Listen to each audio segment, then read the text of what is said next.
장마철이지만 그래도 오늘 또 여러분 옆분과 인사하십시다. 웃으면서 삽시다. 네. 또 웃으면서 살겠습니다. 네. 다른 인사도 많이 하고 싶은데 그 인사를 해야 여러분들이 얼굴에 굳었던 인상이 펴져요. 그래서 건강하게 삽시다. 하나님 은혜 가운데 삽시다. 축복 가운데 삽시다. 많지만 여러분들 웃으면서 사는 가운데에 웃을 수 있는 은혜와 축복이 가정마다 또 여러분들 후손들에게도 여러분 개개인에게도 늘 있기를 주의 이름으로 간절히 축원합니다. 오늘 6월 30일 6월달 마지막 날입니다. 1년의 반이 지나갔어요. 절반이 지나갔는데 6월달에 우리가 기억해야 될 것은 6.25 전쟁 있었던 달이기 때문에 우리가 사실은 6월달 되면 호국 보훈의 달이다. 그래서 항상 6.25를 다시금 상기하곤 합니다. 올해 들어서 74년인가요? 74주년이 됐어요. 그래서 6.25를 겪은 지 이제 74주년이 됐는데 여러분 요즘 보게 되면 그래도 우리나라 사람들이 좋은 일들을 많이 하는 것 같아요. 그 동족 상잔의 그 비극 같은 전쟁 사실 어떻게 보면은 형제끼리 싸우는 거 아니에요. 그죠? 가족끼리 싸우는 거고. 왜냐하면 뭐 아버지가 북한에 있고 남한에 있고 형제가 북한에 있고 남한에 있고 뭐 공산당이냐 민주주의냐 나눠졌던 이 나라가 너도 나도 모르게 그냥 서로 복장만 다르게 하고 총뿌리를 겨누고서 쏴서 죽였는데 봤더니 내 형이고 내 동생이고 그 전쟁이 바로 6.25 아니에요? 참 가슴 아픈 전쟁 아닙니까? 어떻게 보면. 그런데 이 가슴 아픈 전쟁에 회의에서 참전한 이국 사람들은 이 전쟁 자체에 참전을 했다가 생명을 잃은 사람들이 많이 있지 않습니까? 그리고 살아있는 사람들이 최근에 나라에서 불러가지고서 그들을 극빈으로 대접하는 그러한 일들도 TV에 이렇게 몇 번 잡히는 것을 보면서 그나마 그들을 위해서 우리나라가 좋은 일을 한다라는 생각을 하게 됩니다. 그런데 해외 이민하셨던 분들이 아들을 잃은 사람들이 있잖아요. 전쟁 때. 대체 왜 내 아들이 그것도 뭐 어떤 경제적인 전쟁도 아니에요. 예? 이념 사상의 전쟁으로 서로 한 민족끼리 형제끼리 싸우는 그 전쟁에 왜 그 나라 사람도 아닌 내 이국에 있는 외국 사람의 그 아들이 그곳에 가서 싸우다 참전해서 싸우다가 죽어야 되는지 난 그 이유를 모르겠다고 그렇게 가슴 아파하면서 얘기하는 분들의 이야기를 들은 적이 있습니다. 여러분 그 사람들에게 뭐라고 대답을 해줘야 될지 모르겠어요. 예? 결국 그 전쟁이 누구의 승으로 딱 끝난 것이 아니잖아요. 뭐 남한이 망했다든가 북한이 망해서 끝난 것이 아니라 여러분 싸우다가 어떻게 했어요? 전쟁 좀 그만하고 쉬자. 그래가지고서 휴전선이 쳐졌어요. 그러니까 전쟁이 끝난 게 아니고 쉬는 거예요. 우리는 지금 이 휴전선 쳐져 있는 남한에 살고 있고 휴전선 쳐져 있는 저 공산당들은 북한에 살고 있는 겁니다. 이 무서운 전쟁이 언제 다시 또 일어날지 모르는 거예요. 이 위협에서 언제 벗어날지 우리는 아무도 알 수가 없습니다. 요즘엔 보면은요, 좀 좋은 거로 삐라 같은 거 부리는 게 낫지. 옛날엔 삐라 주워다 주면 공책, 연필 한 자루씩 주고 그랬는데 무슨 오물풍선을 갖다가 이렇게 뿌려대는지 하는 행동들 보면은 참 어처구니가 없을 때가 많이 있어요. 예? 안팎으로 여러분, 우리는 이 전쟁 가운데 사실은 어떻게 보면 살고 있는 거예요. 그런데 국내에서도 보게 되면 여러분 국내에 있는 사람들이 그 74년 전에 일어났던 종족 상잔의 그 비극의 전쟁을 기억한다고 하면 나라의 사람들끼리 서로 싸울 수 있겠어요? 예. 형제자매끼리 싸울 수 있겠어요? 아니면 성도들끼리 서로 미워하며 싸울 수 있겠어요? 그 전쟁이 얼마나 아픈 전쟁이고 아직도 그 아픔이 남아있다고는 사실을 안다고 하면 우리나라 사람들은요, 사실 남한에 사는 사람들은 정치인도 사업가도 교육가도 또 의료계도요, 다 하나 되어서 자유민주주의에서 감사하며 살아야 될 줄로 믿습니다. 이 감사할 줄을 모르고서 그 안에서 다투는 걸 보게 되면 얼마나 가슴 아픈지 몰라요. 그래서 가끔 TV를 보다가 제가 뉴스를 틀어놨다가도 제가 앉아있다가 뉴스를 다른 데로 돌려보는 경우가 많아요. 왜? 뉴스는 있는 사실 그대로 전하는 것보다 가만히 요즘에 보니까 과장이 돼, 항상. 네. 여러분, 지금 이 시간에도 수많은 사람들 이 세상을 살면서 여러 가지 사고들이 있잖아요. 뭐 산사태가 날 수도 있고, 물에 떨어 내려갈 수도 있고, 또 아니면은 뭐 또 배터리 폭발로 화재 현상도 일어날 수 있고, 현장에 대단한 일들이 그렇게 벌어지고 있지만은 이 세계 전반적으로 보게 되면 그런 사건들은 계속 어느 나라나 어느 곳이나 어느 지역이나 조금씩 다 있는 사실 아니에요. 그런데 어떤 한 일들이 생기면 온통 뉴스는 거기에 다 초점을 맞춰요.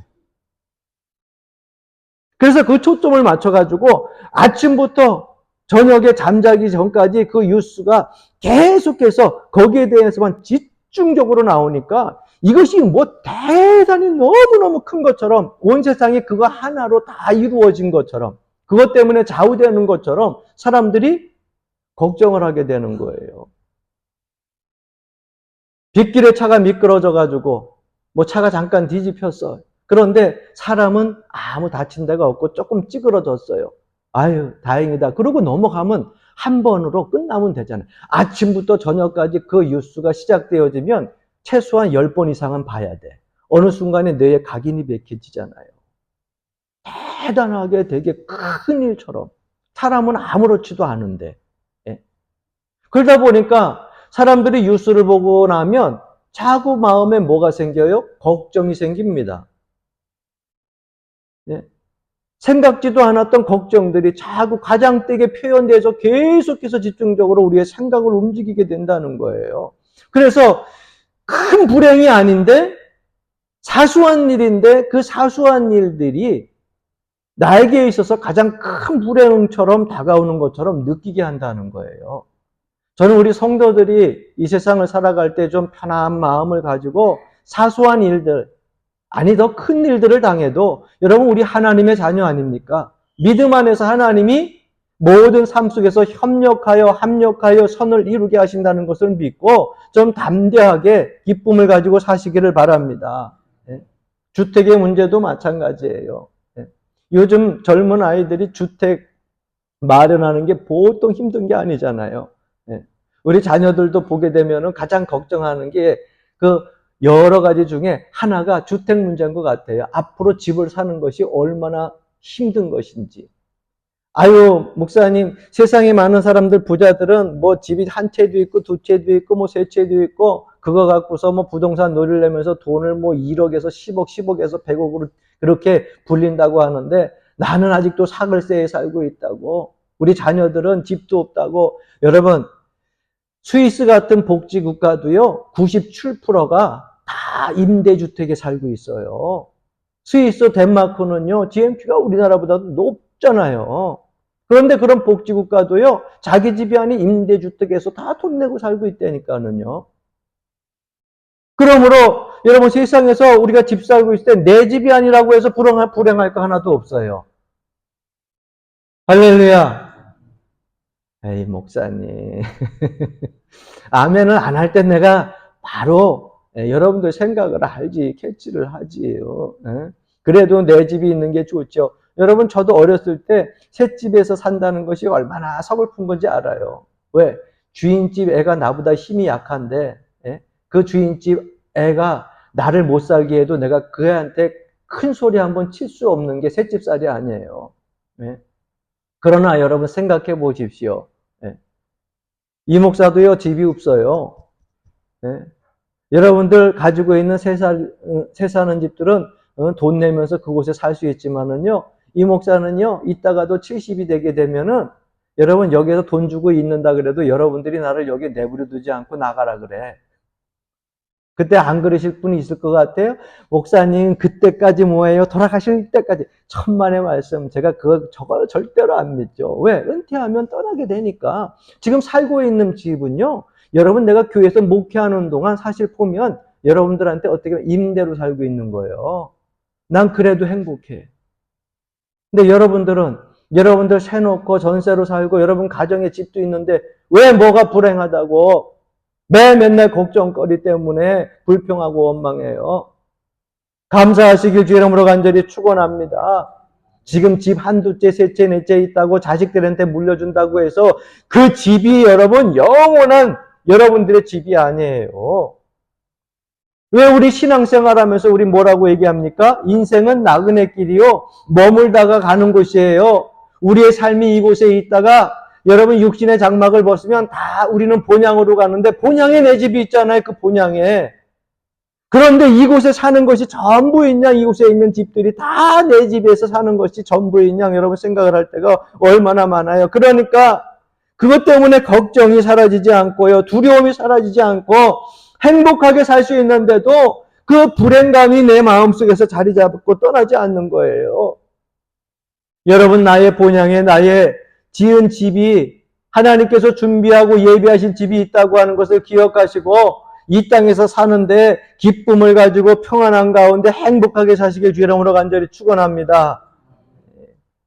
말로만 하면 하지 말고 심령의 굳은 마음을 가지고 여러분 내 생각을 하면서 사세요. 왜 우리가 불안한 가운데 두려움으로 사느냐? 여러분 그 문제는요. 집이 없어서가 아니에요. 죄의식이 문제예요. 사람들의 도덕성이 상실되어서 문제가 되는 거예요. 죄의식이 있으니까는 두려운 거고요. 도덕성 상실이 되니까는 두려운 거고요. 더 나아가서는요. 인간성이 파괴되니까 두려운 거예요. 그래서 인간성 파괴된 사람들 때문에 내 마음이 불행해지고 두려워지는 겁니다. 여러분 우리나라가 얼마나 큰 축복을 받았어요. 그 형제끼리의 싸움, 그 전쟁터에서 정말 거지같이 돼버렸잖아요. 거지같이. 저 낙동강에까지 쫙 밀려가지고서 다 피난처에 가져갈 것도 없이 정말 끼니 이어가기 힘들고 거지같이 살던 나라 민족이 아니에요. 74년 이전에. 그런데 오늘날 얼마나 많은 축복을 받았습니까?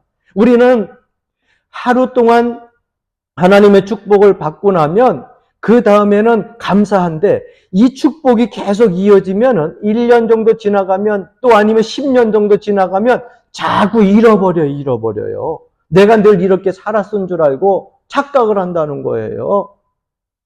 여러분 우리나라가 경제 성장을 이루고 세계 민족에 정말 많은 사람들이 부러워하는 민족으로 세워진 거 여러분 잊지 말고 여러분 코의 호흡이 끊어질 때까지 감사하며 사시길 바랍니다.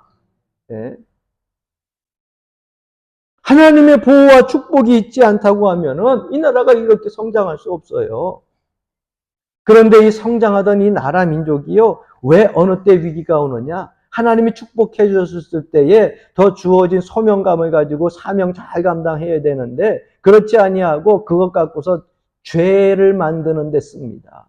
우리나라 풍년이 오면 옛날에 우리나라 사람들 뭐 했어요? 네?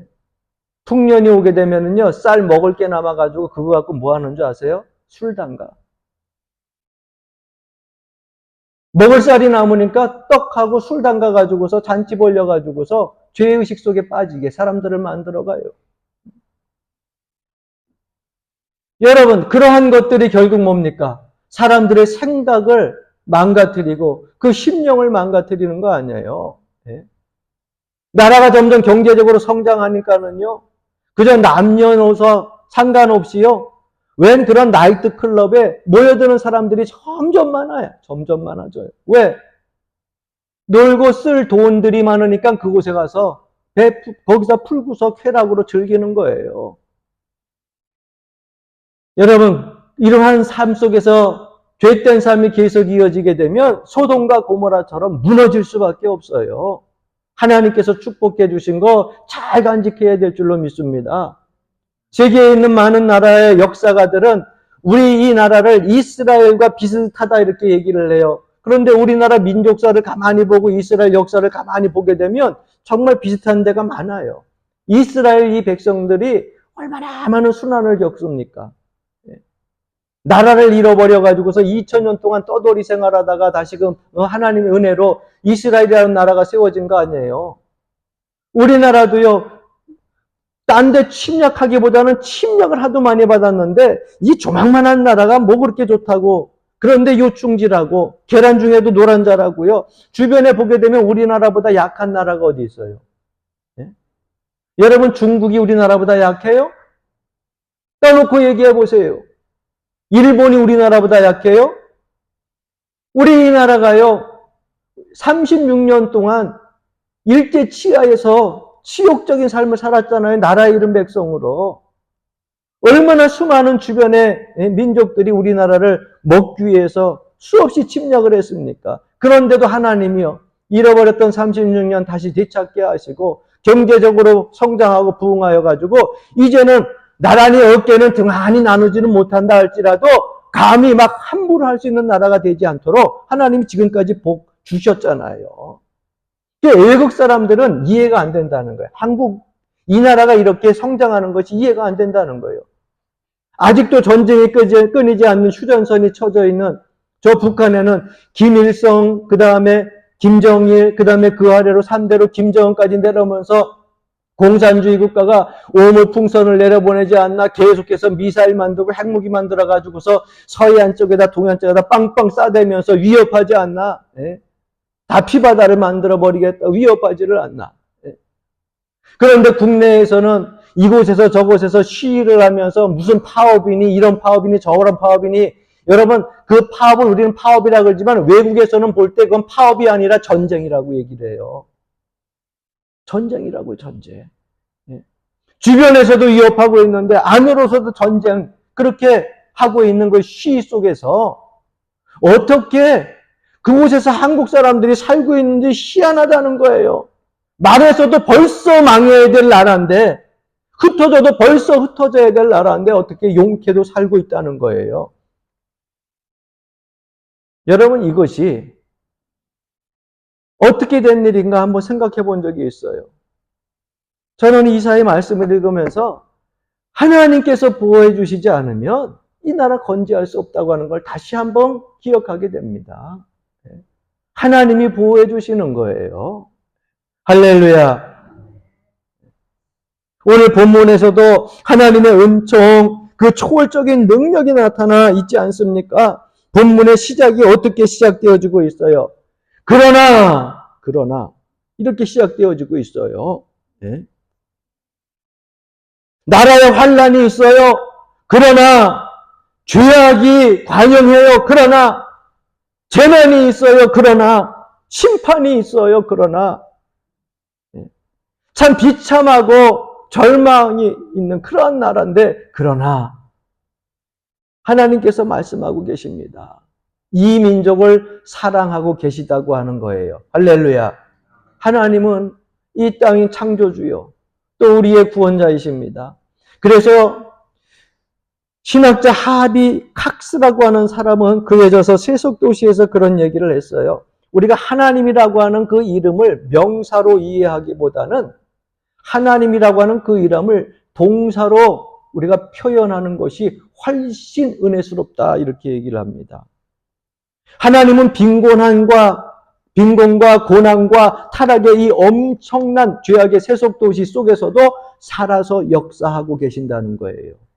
도덕성이 무너지고 인간성이 상실되어진 이 시대 속에서도 우리의 심령에 성령을 보내주셔서 계속해서 주의 말씀을 통하여서 감동하게 하시고 감격하게 하시고 그 심령을 새롭게 변화시키기 위해서 지금도 역사하고 계신다는 거예요. 그러니까 계속해서 일하고 계신다는 거예요. 하나님이라고 하는 이름만 가지고 있는 것이 아니라 하나님의 나라와 하나님의 백성들을 위해서 계속해서 일하시는 하나님, 그 동사로 이해하는 것이 훨씬 은혜스럽다고 하는 거예요. 나는 가만히 있는 것 같지만 성령님은 계속해서 지금도 일하신다니까는요. 나는 가만히 있는 것 같지만 하나님은 계속해서 일하신다니까는요. 할렐루야. 그래서 하나님께서 선택하고 부르셨다고 하는 그 선민사상의 의식을 가지고 살아가는 것은요, 우리 신앙생활에 있어서 중요한 것입니다. 나는 무력해요. 나는 부족해요. 가진 것이 없어요. 그런데 내가 너를 지명하여서 불렀다는 거예요. 하나님께서 구속자가 되주시어가지고 우리 한 사람 한 사람을 하나님의 백성으로 불러주셨다는 거예요. 그리고 불러준 것으로 끝나는 것이 아니라 여러분, 하나님께서 너를 도와주실 것이다 말씀하고 계시는 겁니다. 여러분, 이 도움의 손길이 느껴지십니까? 저는 여러분들이 사람들의 육신의 손길만 느끼는 것이 아니라 하나님의 이 도움의 영적인 손길들도 삶 속에서 매 순간순간 느낄 수 있기를 간절히 축원합니다. 그래서 하나님께서는 오늘 이스라엘을 향하여 가지고 세 가지 명칭으로 이스라엘을 부릅니다. 그 첫 번째는 나의 종, 너 이스라엘아 라고 말씀하십니다. 여러분, 종 그러니까 기분 나쁘죠? 네? 왜 종 하면 우리는 어떤 생각이 나요? 노예 생각이 나잖아요. 종이라고 하면 내 마음대로 할 수 있는 것이 하나도 없다는 거죠. 그런데 여러분, 종도요, 누구의 종이 되느냐 따라서 여러분, 그 삶이 행복해질 수 있고요. 그 삶 속에서 종으로 사는 것이 만족감을 누리며 살 수도 있어요. 나는 하나님의 종이 된 것이 너무너무 행복해요. 여러분은 어떠세요? 하나님이 이 땅에서 종으로 불러주신 게 너무너무 감사하고 너무너무 행복하고요. 너무너무 뿌듯해요.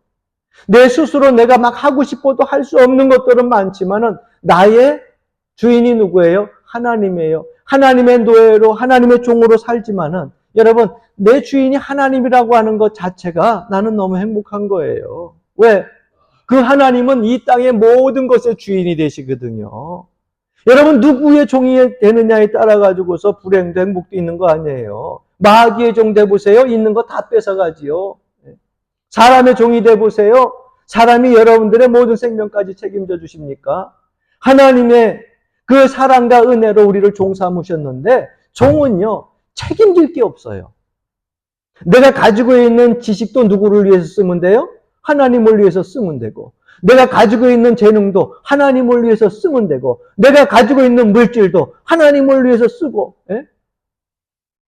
여러분, 종이 배고프고 힘들면 누가 걱정이 돼요? 주인이 걱정이 되는 거예요. 왜? 그 종이 일을 해야 되는데, 그러니까 먹이는 거예요.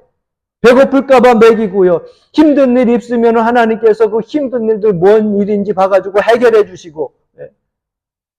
누구의 종이? 하나님의 종이니까. 그래야 이 땅에서 나를 불러주신, 지명하여 불러 세우신 그 일들을 감당할 수 있을 거 아니에요. 그러니까 우리가 할 일은요, 책임질 건 없지만 하나님 말씀에 절대 순종, 할렐루야, 절대 위탁, 하나님께 모든 것을 맡기고 걱정하지 않으면 돼요.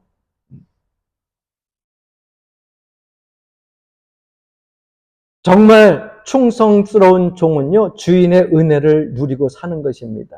주인이 내리는 특권, 그 특권을 가지고 사는 겁니다. 나의 종 너 이스라엘아 부르셨던 것처럼 나의 종 너 아무아무개야, 우리를 부르시는 주님의 음성 속에 여러분들의 삶이 더욱더 활기가 넘치길 바랍니다. 두 번째, 택한 야곱아, 나의 택한 야곱아, 이렇게 말씀하고 있어요. 여러분, 부르셨기에 사명이 있다고 주님은 주도적으로 말씀하십니다.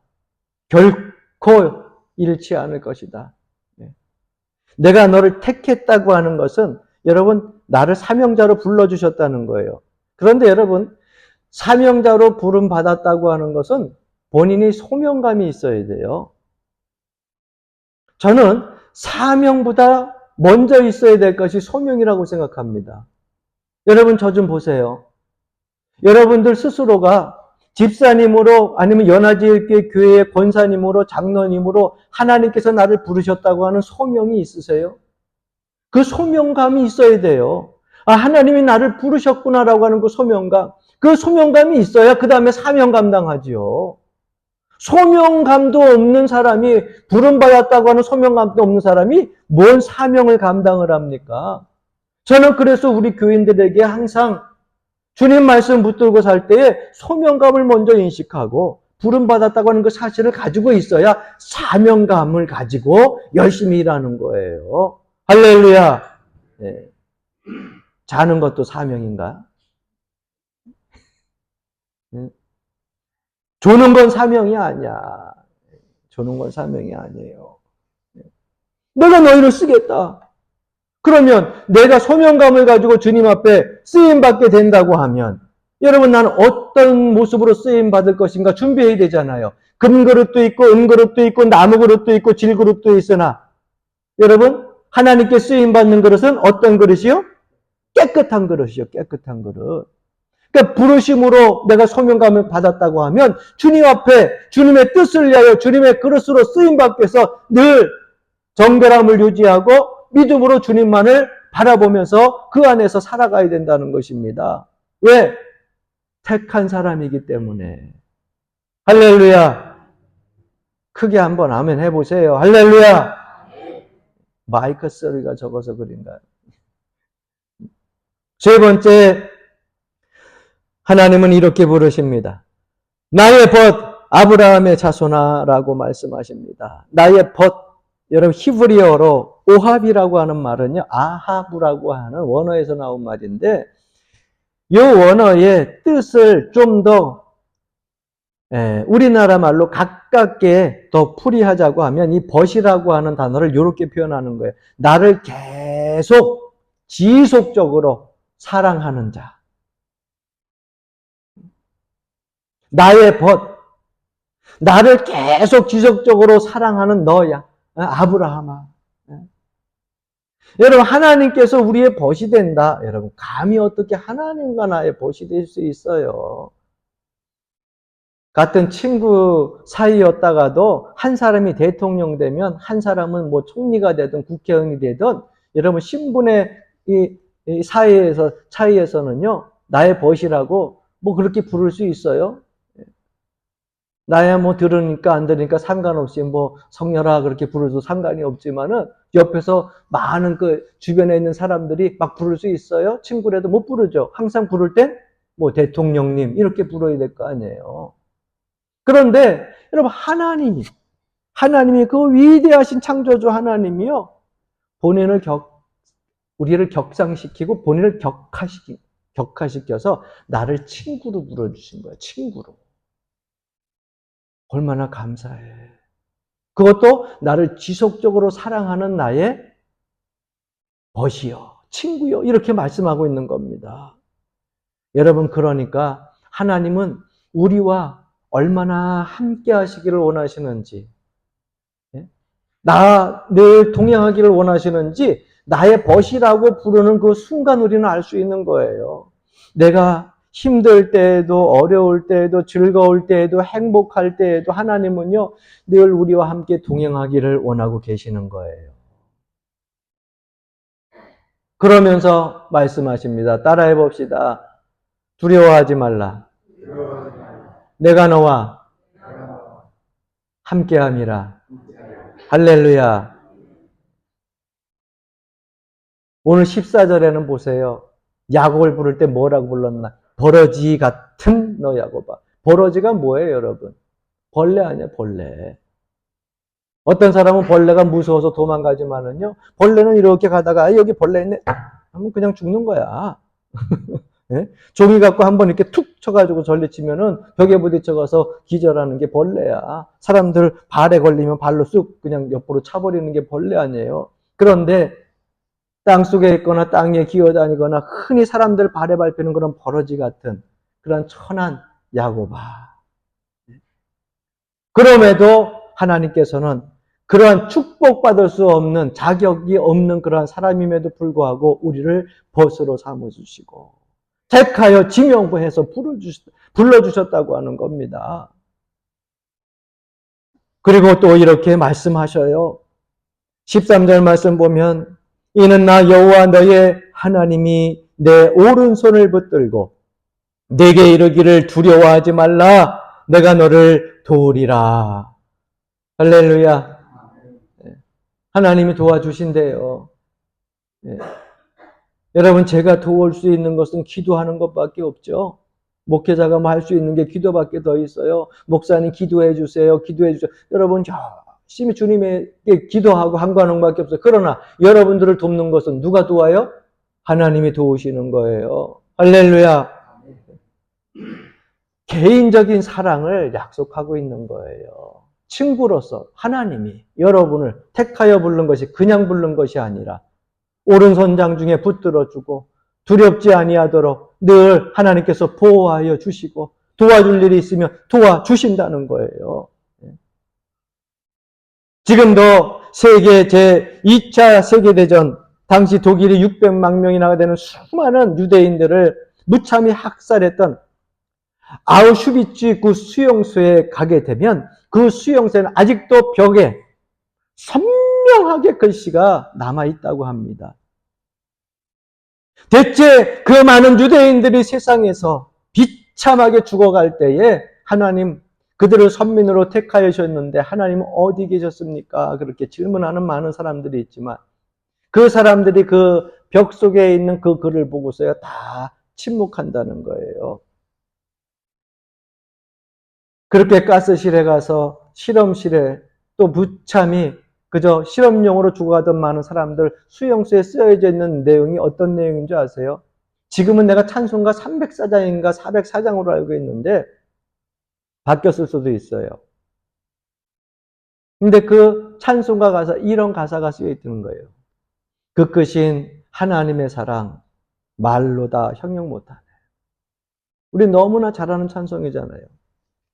그 크신 하나님의 사랑 말로 다 형용 못하네. 이 찬송 너무나 잘 알고 있잖아요. 하늘을 두루마리 삼고 바다를 먹물 삼아도 한없는 하나님의 사랑을 다 기록할 수 없겠네. 어디에 쓴 거예요? 어디에? 예? 무참히 실험실용으로 죽어가던 그 유대인들이요. 그 안에서 그 찬송가 가사를 쓴 거예요. 이 죽음의 수용소에도 하나님은 여기 계십니다. 그 믿음을 그들은 죽어가면서도 갖고 있었다는 거예요. 여러분 살면서 아유 목사님 좀 몸이 아파요.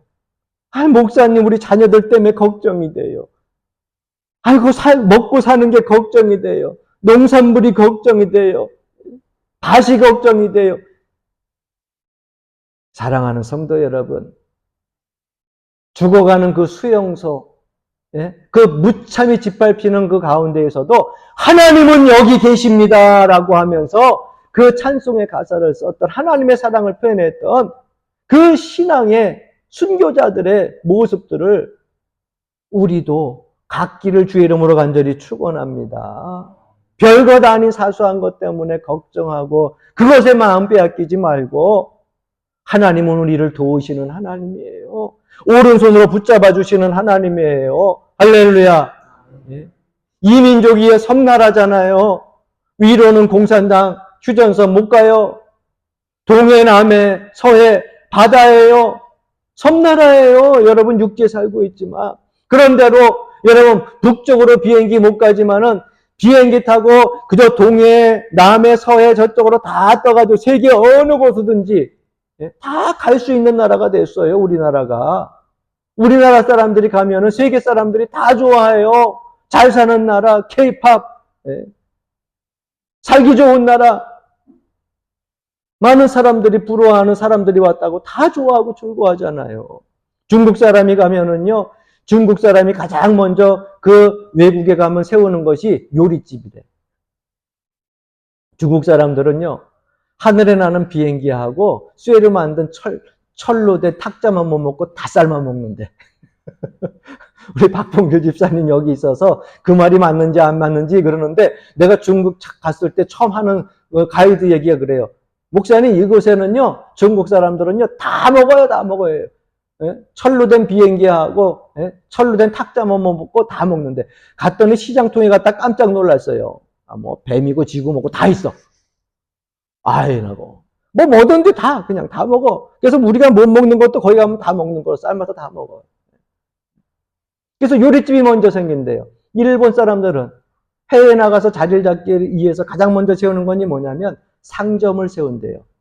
요즘 말로 더 크게 세우면 백화점을 세운대요. 사람들한테 그들의 가지고 있는 그 재능을 가지고 뭘 만들어서 파는 거예요. 아주 조그만 거 일본 사람들 잘 만들잖아요. 우리나라 삼성전자, LG전자, 뭐 지금 이제 세계를 그래도 주름 잡고 있지만 이전에는요, 옛날에 일본 전자를 따라갈 수가 없었어요. 반도체 조그만 것들 만들어내는 걸. 그러니까 상점하고 백화점을 많이 만들어 놓은대요. 그러면 여러분들에게 질문 하나 할게요. 우리나라 사람들이 해외에 가가지고 정착하기 위해서 가장 먼저 하는 것이 뭔지 아세요? 한국 사람이 가면 세워지는 거, 중국 사람이 가면 음식점이 세워지고, 일본 사람이 가면 상점이 세워지고, 한국 사람이 가면 뭐가 세워져요? 따라해 봅시다. 교회. 따라해 보시라니까. 교회. 뭐가 세워진다고요? 여러분. 모르는 것 같지만 우리 한국 사람이 가면은 가장 먼저 찾는 것이 교회래요. 그리고 교회가 없으면 교회 먼저 세운대요. 여러분 이 사실 알고 계셨어요? 모르셨죠? 이 나라가 축복받는 이유가 있어요. 예수 안 믿는 사람도요, 외국에 가서 유럽이나 이렇게 이민 가가지고서 몇 년 동안 살면은요, 그 사람들이 한인들이 모여 사는 곳에 가가지고 가장 먼저 찾는 곳들이 어디냐면 한인교회를 먼저 찾아요. 교회가 없으면 교회를 상가를 빌려가지고 임대를 해서 그곳에서 예배를 드리면서 교회를 먼저 세우는 것이 한국 사람이라는 거예요. 얼마나 많은 축복을 받은 나라에 이 나라가요. 생각도 축복을 받았고요. 행동도 축복을 받았어요. 예.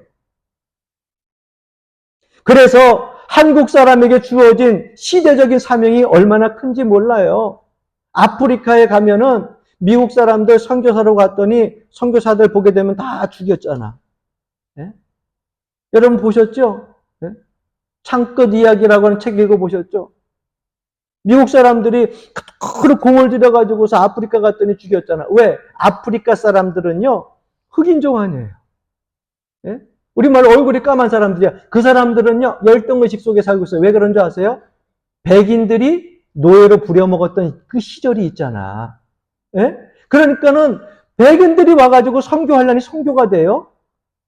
그 조상 대대로 내려오는 그 의식이 변하지 않는 거예요. 그런데 그곳에 보니까는 허연 건 아니야. 근데 약간 얼굴이 타가지고 새까만 게 까무잡잡한 게 비슷한 것 같기도 하고 아닌 것 같기도 하고 그게 어떤 민족이에요? 우리 황인종이야. 아니 여러분 웃으라고 하는 얘기가 아니라 진짜야. 그래서 그 아프리카에 가게 되면은요. 미국 외국에 있는 선교사가 많은 것이 아니라 한국 선교사들이 많아요. 그래서 한국 사람들이요. 선교를 가면은 그곳에 가가지고서 그들이 받아들이니까. 예? 흑인종들이 그곳에 가서 선교해서 복음의 씨앗이 떨어지고 야 우리가 가서 선교해서 못하는 곳이 보니까 한국 사람들이 가서 선교하니까 되네. 유럽에 있는 유럽 선교사를 파송하던 곳에서도 한국의 선교사들을 우리나라에도 보내달라고 선진국에서 요청을 해가지고 유럽으로도 가고요. LA에도 가고요. 호주로도 가고요. 우리나라 선교사가 그래서 제2의 선교의 강국이 된 거예요. 여러분 이 축복이 어디에서 온 것 같아요? 하나님의 은혜인 줄 믿습니다. 그 하나님이 저와 여러분을 종으로 부른 것이야. 그리고 또 종으로 불렀을 뿐만 아니라 지명하여 부르고요. 더 나아가서 나를 친구로 불러주신 거예요. 그리고 말씀하십니다. 10절에도 두려워 말라 내가 너와 함께함이라 놀라지 말라 나는 네 하나님이 됨이라. 내가 너를 굳세게 하리라 참으로 너를 도와주리라 참으로 나의 의로운 오른손으로 너를 붙들리라. 할렐루야. 하나님께서 우리에게 약속하신 이 영원한 말씀에 여러분들의 귀를 기울이고 주 안에서 삶 속에서 좀 더 담대하게 활기차게 행복한 삶을 이어가시기를 주의 이름으로 간절히 축원합니다.